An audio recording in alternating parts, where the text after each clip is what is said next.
Welcome to the B2B Brand 180 podcast. Thanks for joining me today. We're going to talk about everything related to all new things in marketing. And today we're going to touch on some AI technology. It's a hot new topic. I brought in Dan Melnick. He owns Southlake Consulting, and he focuses primarily on the e-com space on the B2C side, but obviously they sell on the B2B side. He's from Dallas, Texas, which is exciting. He can tell us a little bit about that and can share a little bit of his expertise on his personal and professional expertise as well as his new product. So welcome, Dan. Thanks for joining me today. Thank you so much for having me. I really appreciate it. Yeah, great. I'd love to hear a little bit about you and your company and maybe a quick snapshot of your product. Sure, yeah. So I'm Dan Melnick. I guess you mentioned I live in Dallas, Texas. I've been here for about 3 years. I'm originally from the Chicago area, but essentially my company was started more out of need. I had a different startup, which was a fitness app. I didn't really know how to find good software developers. So I met my co-founder, Kasim Masood, and a couple of years later, this was in 2019, in 2021 that we started this company together. We're coming out with this new product. It's an AI chatbot, really focused on the e-commerce space, and we're really excited for this product. Well, that's awesome, Dan. That's great to hear. There's so many different products coming out on the AI space, as you're well aware. And they're integrating it with medical devices. They're integrating it with marketing and content marketing. They're integrating it with design. There's so many different strategies around that. So I'd love to learn a little bit more about how you guys differentiate yourself in the AI space with a product like yours. Sure. Yeah. So our vision at Southlake is to really make AI more affordable. Many of our competitors are focused primarily like on enterprise. We're focused on small to medium sized businesses. So our product only starts at $199 a month. And so essentially how it works is from day one, we sit with our clients and have conversations, which we're doing that right now. Even though the bot is live, we have some clients that have already bought it and that we're training them as we're building it for ourselves. So having conversations of their data. So for example, one client runs an e-commerce marketplace. So understanding their products, what they're selling, if people are asking questions. So from the marketing side, as you probably know, like the reason why most people don't buy is because they don't have enough information. So giving people information, saying, hey, if somebody asks you in real time, why should I buy these jeans? Well, these jeans are high quality, that they're made in this country. All these questions and handling objections on the spot and having live conversations. Also, we have clients that sell internationally, right? So if somebody's reaching you from halfway across the world, they want answers right then and there. So it's able to answer those questions in real time and also upsell. So if you're selling jeans, they might say, okay, well, if you bought these jeans, what do you think of buying this shirt? So it's upselling, it's increasing the average order value and really just providing as much information as possible. So there's a lot of sales components, marketing aspects of Right. this tool. And the cost only starts at $199 per month for 500 conversations or less. So obviously, I think it depends on how many conversations you have. It integrates with Instagram, Facebook, other social media platforms, and CRMs like HubSpot. So When you say it integrates, is it tying it in from the perspective of actually being able to do the chat, or is it tying it in from being able to gain the data that you're posting as a repository to be able to spit out the accurate information if somebody is using your tool? like the data is tied back to a database, but like for HubSpot or for CRMs, it's tying it into feeding the data to HubSpot, for example. If people Okay. are trying to gather customer information, like when it comes to social media platforms, they can chat on those platforms. So if somebody Mhm. reaches you like an Instagram or Facebook Messenger, they can have a live conversation at that time on that platform. And Right. so from that standpoint, it's definitely a tool that can be like on your website, but it's also a tool that can integrate with these different some social media platforms. I can't tell you how many times I've been frustrated by using some of the virtual chats where you know that the answers are just generic and there's no value to it. So to be able to have a tool that actually is able to analyze your products and your services and some of the interactions and use that to your point, to either provide additional product information or upsell is a huge value proposition for, I would assume, any e-commerce, even a B2B company that's interested in using it as part of their day-to-day work life to decrease the amount of interactions that there are. So I think that that's a great tool. Are there any other tools out there that do that type of work that you're Yeah, aware of? for sure. Yeah. So we definitely have competitors. So there's one competitor that's charging, like a bit more. We have some competitors that are charging over $60,000 a year, $25,000 a year for similar types of tools. So yeah, it's definitely a competitive space, and I'm well aware of our competition. I think for us, it's understanding our customers, having these conversations with them, and being available like in real time. So if they have questions, we can answer them straight away, get them resolved, and that way we can retrain like the bot too. So for example, some people might have new products coming out or different features and saying, "Hey, listen, like I need this retrained every month or every few weeks," so we can work with that as well. It's really understanding what they need. It's really they Right. can be able to market their products and sell their products in the most efficient way. It sounds like there's opportunity to use your product in a multitude of different ways.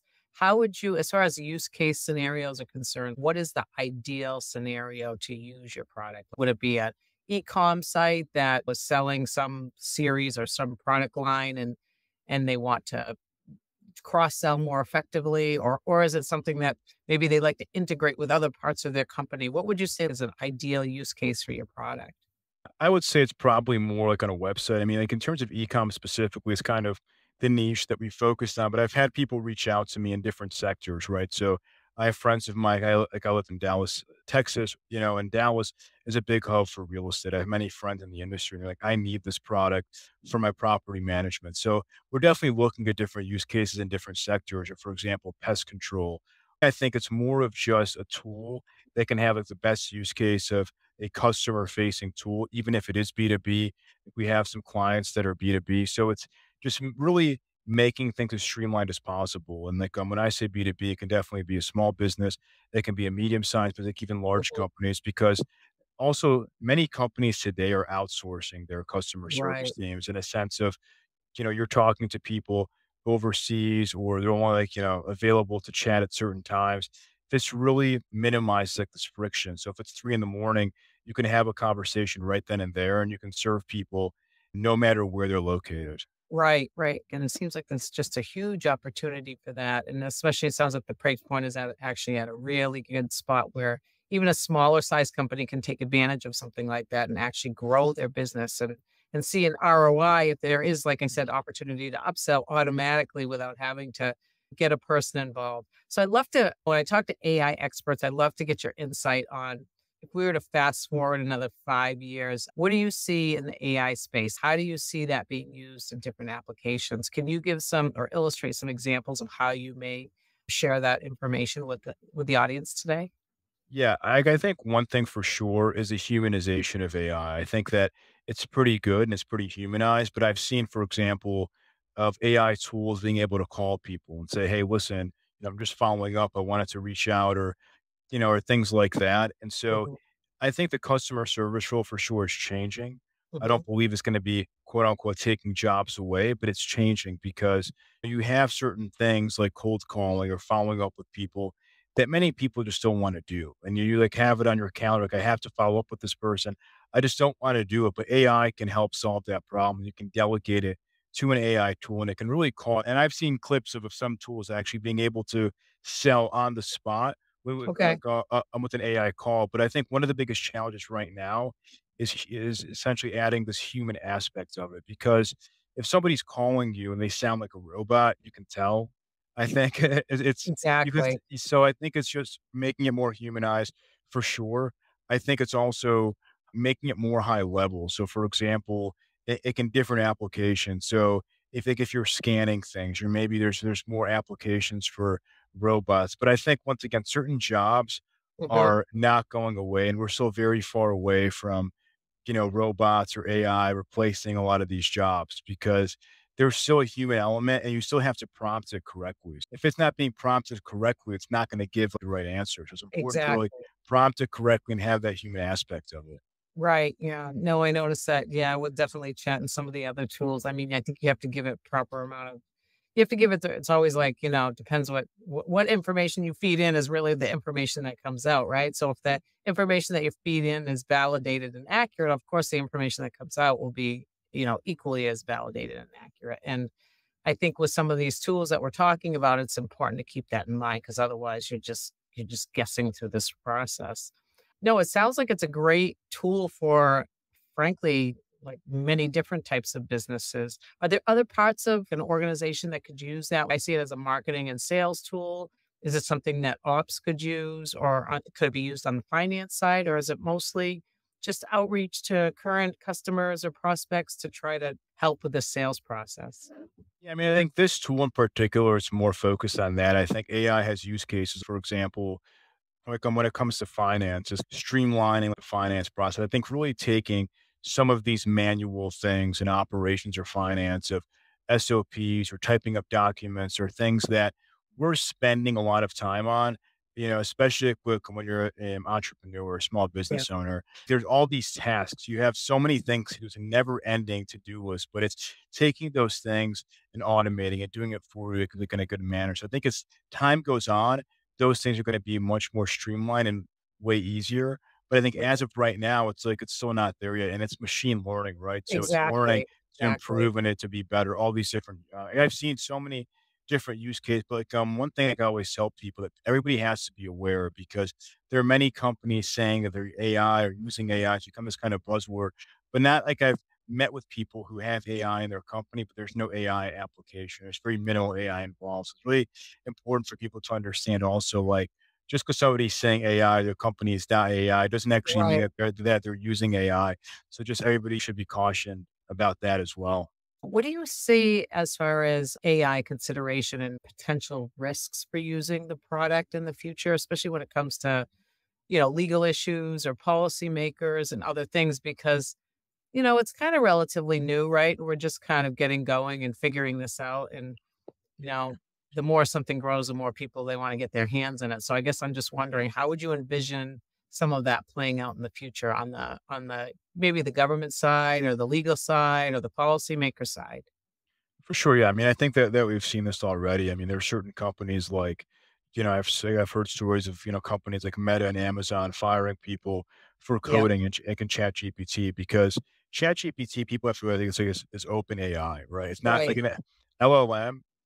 It's very similar, but you need to have, like, Right. your own LLM in order to not expose your data. So if you're gonna use ChatGPT, something is confidential information. If you have an NDA, it should not be used like in ChatGPT. So I think from that standpoint, for a government or a legal perspective, if you have confidential information, you have to understand that ChatGPT, the current version as it is an open source platform, and you're basically putting all your information out in the open. Now, if Right. you're using like there's I think GPT-4 different models, like if you're paying extra, you Yeah. can keep that data enclosed, but still there's concerns of how secure is that really? I mean, where's the server being hosted? So if that's Right. something that you're really concerned about, you should have your own LLM and not worry about those things. So I think that's a concern. I think one concern for sure is I think people still need to be involved in like those human beings.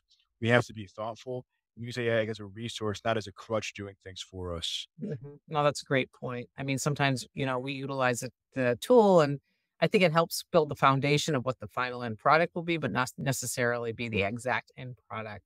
So I just want to take a moment and thank our audience today for listening in. If you like what you hear today with Dan, please like, share, or subscribe. We want to increase our followers and we would love to have you help with that process as well. I'd love to, Dan, ask you a question just for the audience that maybe doesn't really understand AI. If you were to simplify it, how would you explain AI to somebody that's like, I don't know what chat is. I've never used it. I have no idea what AI is. Can you illustrate how you would communicate that in layman terms? Yeah, sure. I would say it's just having human conversations in real time using technology, right? So I guess just to simplify it even more, it's like if you're the same way that you're texting, you're able to do that with a machine, but it's very high level and it can, actually answer your questions in real time as opposed to these chatbots like of the past where, when you're calling customer service and you're like, just keep pressing zero. And by the time that you actually reach somebody, you're just so annoyed. So it's really just Exactly. changing that narrative and improving the customer service and, also the sales and marketing experience. Yeah, it's such an amazing space and it continues to grow and change, which is super exciting. I love to learn about I love to learn from AI experts and the perspective that you have on that. Do you want to tell the audience a little bit about your business, Southlake? Sure, yeah. So I'm Southlake Consulting. We do software development, and our focus right now is helping e-commerce companies. So we do and work in high level technologies like blockchain, AI, machine learning. We build out custom products as well, really helping our clients scale in different ways. So we are working with marketing as well, running Google ads and running Facebook ads and helping our clients scale in whatever way possible. Right. So you're definitely focused on the growth aspect of your clients as well. Yeah. Exactly. Yeah. Are you a national? Are you more regional or statewide company? So we work with people mostly in the US. My co-founder's in Pakistan, but we really do focus like on the US market. We're a US company that we're based in Dallas, Texas. That's great. So do you mind sharing, we'll probably just wrap up here shortly, maybe share with the audience where they can get in touch with you? Maybe, I don't know if you're going to be having this product on your Southlake website, maybe the URL around that and how they can connect with you on LinkedIn, Dan. Sure, yeah. So it's going to be live on our website, southlakeconsulting.com. And on LinkedIn, I'm just Dan Melnick, and also like on Instagram and Twitter at Dan P. Melnick. I'm pretty active on both those platforms. So just reach out to me. More than happy to chat more about our services and our products. Well, thank you for joining me today. It was great to have you. It's exciting to learn about your new product. I think that's going to be a huge development to help with the customer service process, help with the sales process, help to cross sell. I mean, it sounds like a dream come true to me.